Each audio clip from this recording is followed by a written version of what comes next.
This is Bible School Radio. Portions of KDKR programming do not necessarily reflect the views of this station, its management, or staff. Prudent Money with Bob Brooks is sponsored by the Prudent Money Foundation on 91.3. Well, are you a member of the 2% Club? Today we're going to take a look. Stay tuned for Prudent Money.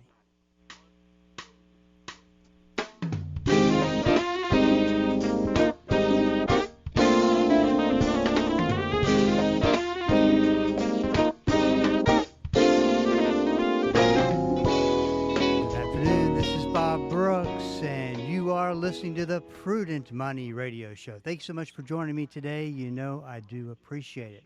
Well, there's no getting around the fact that only a small percentage of America is going to be able to retire as they wish. What do we do about that? And is the 2% Club the answer? Certified financial planner Joe F. Schmitz Jr. is my guest today to talk about the 2% Club and what that really means. Joe, welcome to Prudent Money. Bob, thanks for having me. Looking forward to it. Looking forward to share this beautiful concept with your audience here. And for those with pensions, it's going to be something they don't want to miss. Great. Well, let's start off with the 2% Club. Talk a little bit about what that means, what makes up the 2% Club. Yeah, so I actually created this term based on the clients that we work with. So we primarily work with people with pensions and over $1 million or more saved. And so it's a very unique crowd, and there's a lot of unique planning that comes with that as well, because they have a high income from their pension, and they also have a high net worth from having $1 million or more saved. So typically what we hear from this crowd is they're never going to be in a lower tax bracket for the rest of their retirement. They're actually probably going to be in a higher or the same tax bracket in retirement. So taxes is typically one of the biggest concerns for this crowd. And so that's who we serve. I also wrote another book called I Hate Taxes. But the 2% Club number comes from the fact that only about 20% of people have a pension nowadays. So very rare crowd of people that have that guaranteed amount coming to them for the rest of their life. Obviously, that was more popular back in the day, but now it's only 20%. So that's part of the equation. And then when you factor in the amount of people that have $1 million or more saved, it's actually less than 10% of people in that category. And so if you factor in people with both, so 20%, times 10%, you're left with only 2% of the population who has both a pension and $1 million plus. And so it's just a specific crowd and people out there. And I actually have a YouTube channel. It's got over 140,000 subscribers on it. But that's what we talk about. We talk about planning for this crowd and what they need to be aware of, and all the checklist items to make sure they're planning for. Now, I got to tell you something that I found kind of funny. I was just flipping through the book, and I saw a cover of one of your past books, and it said, I hate taxes. And I looked at that, and I thought it said, I hate Texas. I was trying to figure out if we need to talk about that or not. But you addressed the Midwestern millionaire. Talk a little bit about that. Yeah, so that's another fun title I created for the clients that we serve. So we're from Columbus, Ohio, is where we're located, but we serve clients all across the country. And we serve, again, people with pensions or people who have lived life of service. So these are people who are firefighters, police officers, worked in the military, federal employees, state employees, and so people that have served others. And so oftentimes this crowd they haven't made millions of dollars a year. Oftentimes they've been very diligent. They've been extremely hardworking. They've been very disciplined. And oftentimes what we see is that they're the best savers and the worst spenders. And a lot of times we have to arm wrestle our clients to spend money just because they're not accustomed to it. But even though when they get to retirement, we always say the biggest fear for retirees is running out of money. Well, for this crowd, it's probably actually running out of life. It's actually finding that purpose and fulfillment with it. And as we know, the Bible talks a lot about money, and Psalms 24:1 says that God owns everything. And so we try to really help this crowd really understand that they can now do something more with this wealth that they've accumulated. And they've always lived paycheck to paycheck, so it's harder for them to grasp that. And so Midwestern millionaire comes from the fact that people with Midwestern values, everyone knows those, hardworking, great people, family-oriented. Even though we serve clients all across the country,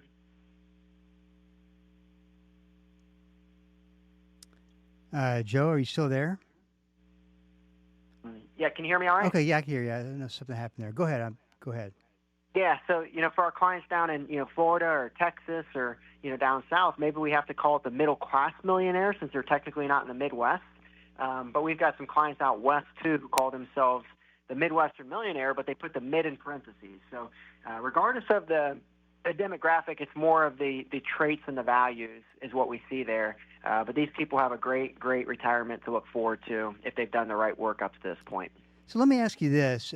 Obviously, as we go forward here, you're seeing that the percentage, I would imagine, the percentage of people who are getting pensions is continuing to decrease. I guess that would be a safe thing to say. What do you do from the standpoint? How do people face retirement if you really start dialing back the ability to have a pension? That is a wonderful blessing in itself, just to have one. But how do you compensate for that? Yeah, absolutely. And that's something we tell all of our clients, like just how blessed they truly are to have that guaranteed amount. I always say, if someone has a $50,000 a year pension, if they just live for 20 years, that's $1 million that was paid out to them. And so, people with pensions alone, let alone if they have $1 million or more saved, they're just in an incredible position. And to your point, oftentimes that's not the case nowadays. And so for the other 80% that don't have a pension, got to save. You got to be really diligent with saving because you're responsible for your retirement. You can't rely on your employer to take care of you from that standpoint. And so for those younger, we always encourage them, make sure they're saving now, making sure they're getting ahead of it. For those without a pension, they're going to have to create their own income in retirement. They're going to have to make sure they have their investments structured the right way. They need to be very aware of how the standard deduction works so they can, potentially have the income they take from their investments be tax-free. That's what we call living a tax-free retirement for those without pensions. So lots of opportunities that are different than those with pensions. And as I mentioned with those with pensions, oftentimes they don't need to worry about getting income from their investments.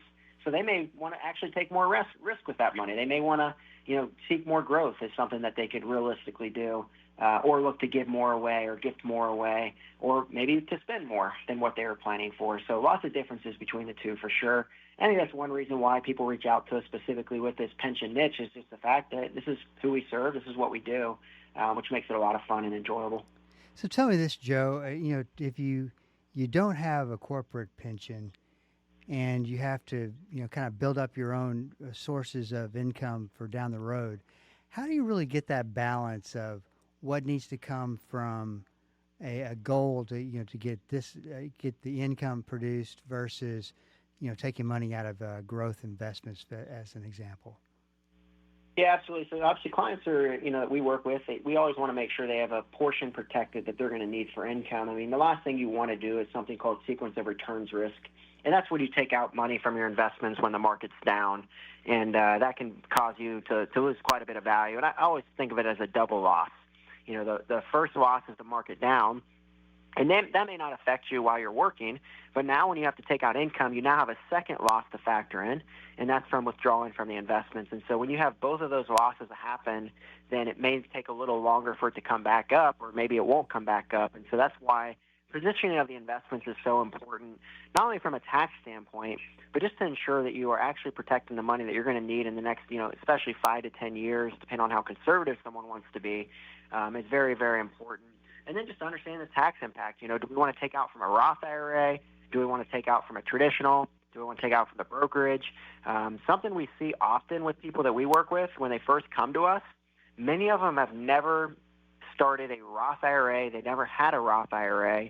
All their money is in tax-deferred vehicles, 401ks, IRAs, and it's all subject to tax. And so a lot of people we work with are looking at things like Roth conversions or looking to transfer money over from that tax-deferred over to tax-free so they can be better situated when they do take out income in retirement for their, to live on.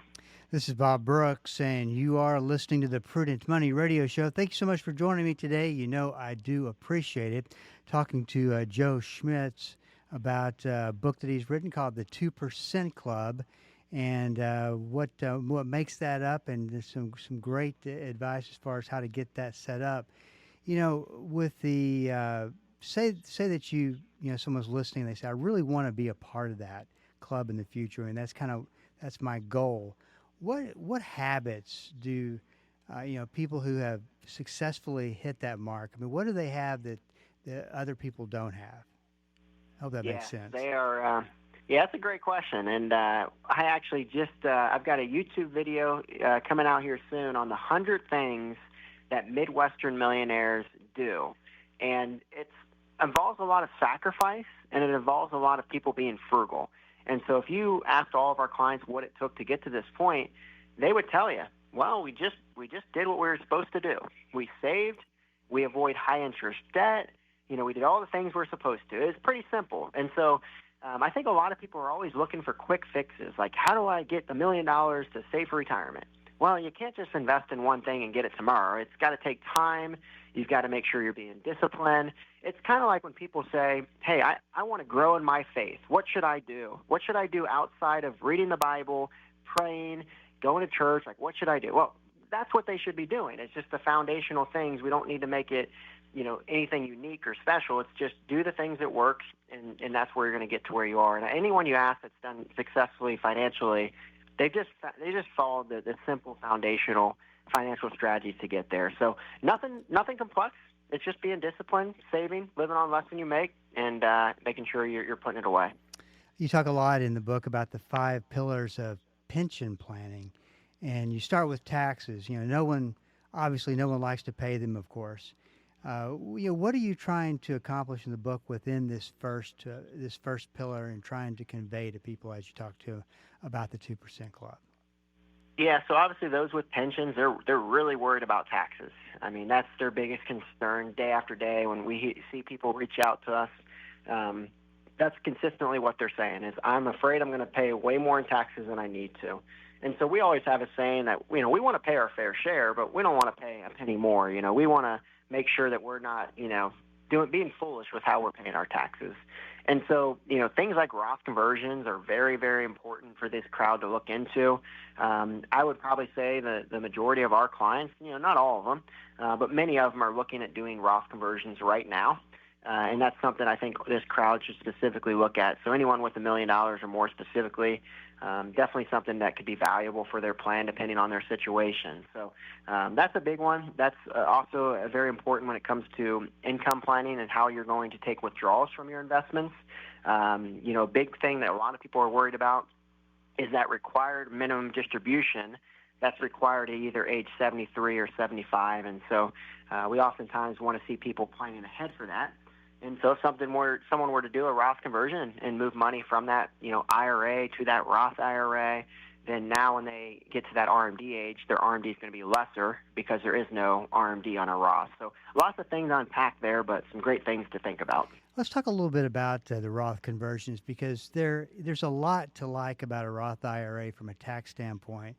It just could kind of get your feedback on this. When you're 64, 65, you're about to retire, and your financial advisor is encouraging you to do a Roth conversion. I mean, without really the runway to let the money grow, does it make sense at a certain age that you just don't really have that much time to let the tax benefits sink in?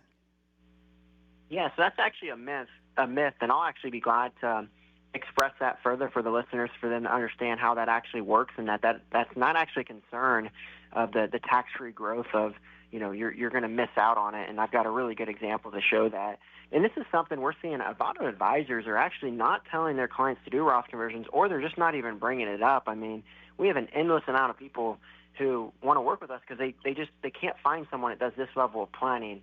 Most advisors are only doing investment management and not looking at taxes. So back to this example, though, someone might say, hey, if I've got $100,000 in my IRA, I don't want to Roth convert that because now I won't have $100,000. And that is technically true. If you say the tax rates are 25% and you do a Roth conversion, your Roth IRA now only has $75,000 in it. And so, someone looking at that will say, well, now I've got less money. I've only got $75,000. Well, I had $100,000 before. And here's where I tell my story of a client that came to us one time and said they had $1 million in their 401k. And he said, let's retire. I'm ready. I've been excited. love what you guys talk about. Let's do this. And I had to tell him very bluntly, and I said, hey, look, you don't have $1 million. He said, yes, I do. Here's my statement.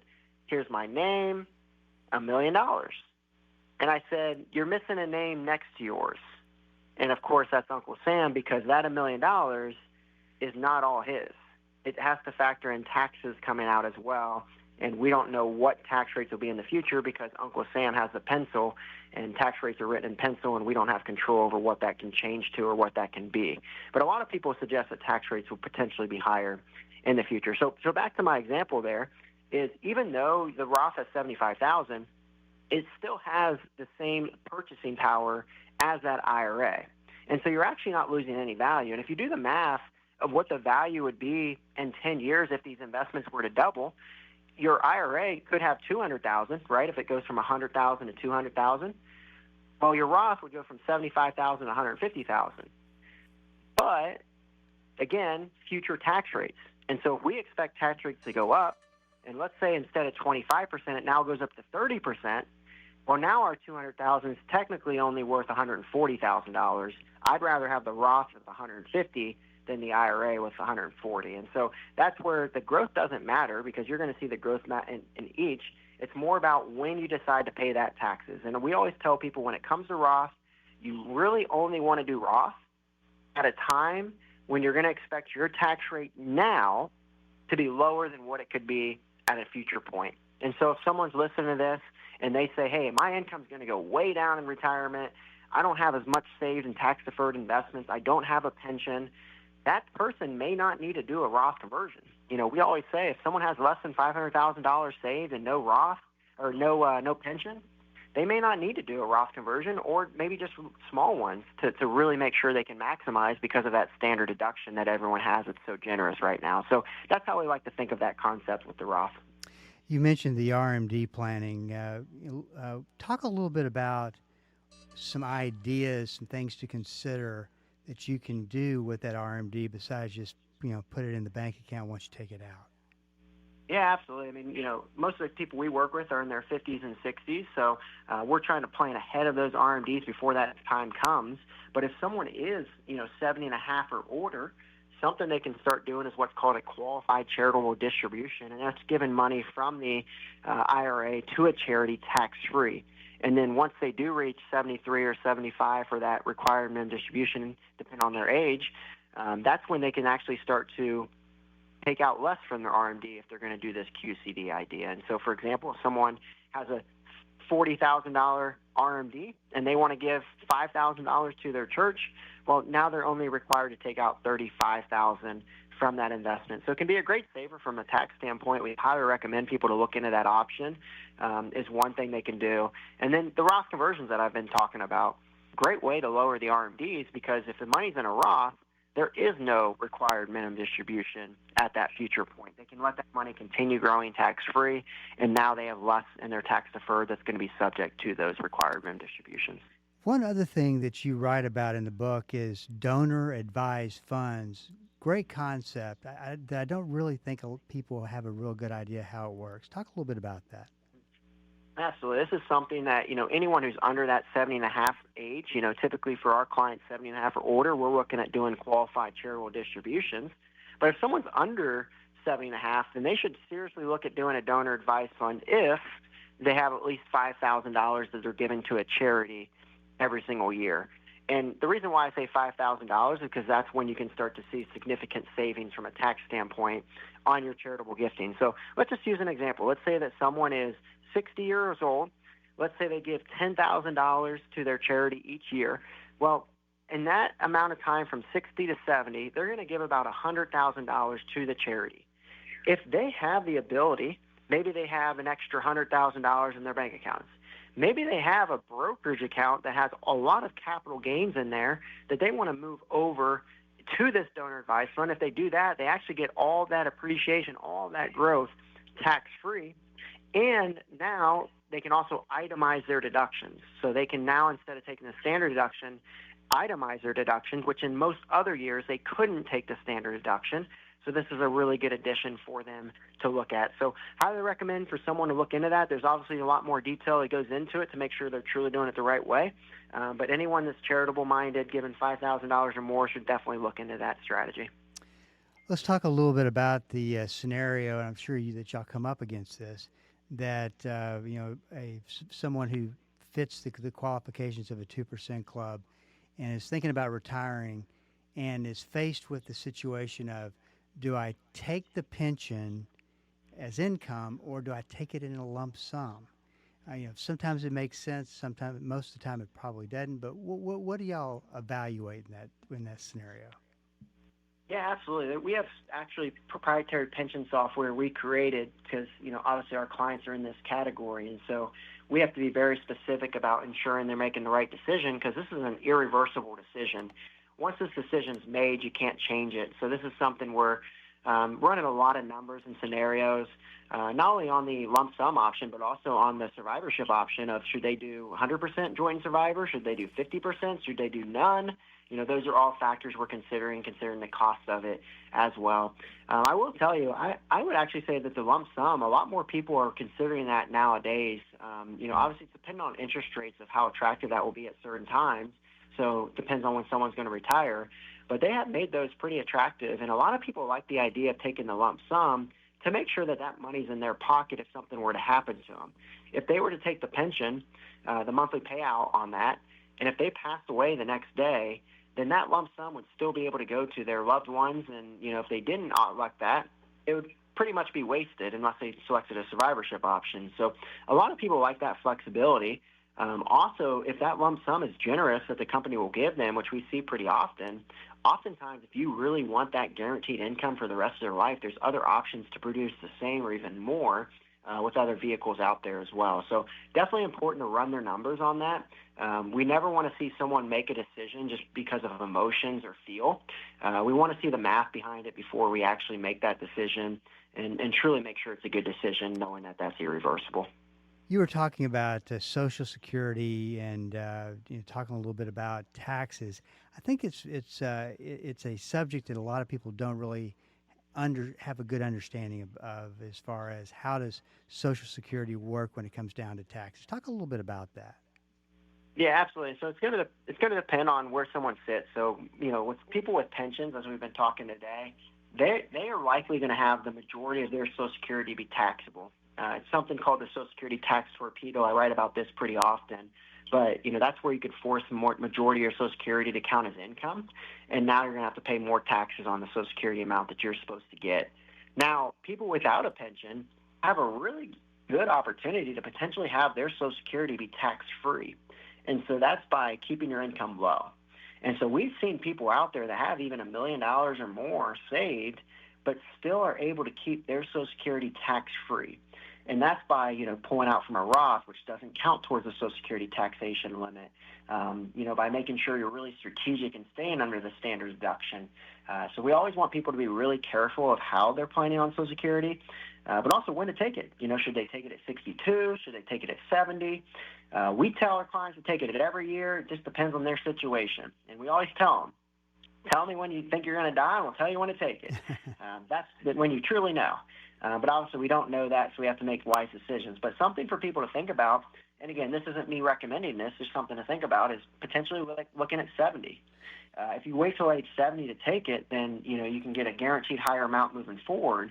But also it can open up more room to do Roth conversions or more IRA withdrawals or more tax planning until that time comes to be more strategic with their life savings. So just a consideration. If someone's in poor health, that's probably not going to be a realistic thing to do. But that's why it's wise to look at all options out there and for people to select something that's tailored to them. Joe, real quick, we have about 30 seconds left. We're just curious as to how do you define financial freedom? Financial freedom, I say this a lot. It's doing what you want, when you want, with who you want. And for me, I don't think financial freedom, has to be retiring to a life of leisure. I think it can mean living a purposeful retirement with what brings someone joy, whether that's work, maybe that's spending time with grandkids, maybe that's traveling, maybe that's volunteering. But that's something we always try to encourage people of, is that once you've reached financial freedom, now it's time to stop stressing about money and to start figuring out more of what are we going to do to be a good steward of this wealth. And so that's what we really try to encourage them of. Joe's book is the 2% Club. Great information. Go check that out. Joe, thanks for coming on the program. Yeah, absolutely. And if anyone wants to request that book, they can go to our website, peakretirementplanning.com, and we'd love to send it out to them and make sure they can get a resource there as they plan their retirement. Great. Thanks a lot, Joe. This is Bob Brooks. If you got a question for me, please go to the website at prudentmoney.com and send it in, because we are all out of time. Till we do meet again next time, keep the faith and have a great rest of the day. That's all the time we have for today. Questions or comments for Bob, or to find out more great information like what you've just heard, visit www.prudentmoney.com. Be sure to join Bob Brooks again for the next edition of Prudent Money.